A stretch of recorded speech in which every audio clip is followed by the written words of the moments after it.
ఎంతసేపు మంచినీళ్ళు ఎట్లా, దవాఖాన్లు ఎట్లా, కాలువ నీళ్ళు ఎట్లా, రోడ్లు ఎట్లా, ఆసర పెన్షన్ ఎట్లా, కళ్యాణ లక్ష్మి ఎట్లా, రైతు బంద్ ఎట్లా, రైతు బీమా ఎట్లా అని మనమేమో పని మీద పడ్డాం.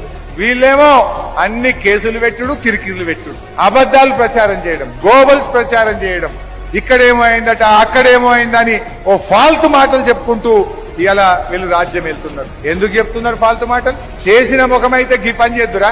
ఆయన అంటాడు నేను పేగులు మెడలేసుకుంటా. పేగులు మెడలేసుకుంటే కాదు రేవంత్ రెడ్డి, పేదలకు ఇచ్చిన మాట నిలబెట్టుకో, పేదల కోసం పనిచేయి. ముఖ్యమంత్రి అంటే పేగులు మెడలేసుకుంటాడు. పేదల కోసం పనిచేయాలి. పేదలకు నువ్వు ఇస్తాన్న 4,000 పింఛన్ ఇచ్చి మాట్లాడు. నిరుపేద మహిళలకు నువ్వు ఇస్తాన్న 2,500 రూపాయల గురించి మాట్లాడు.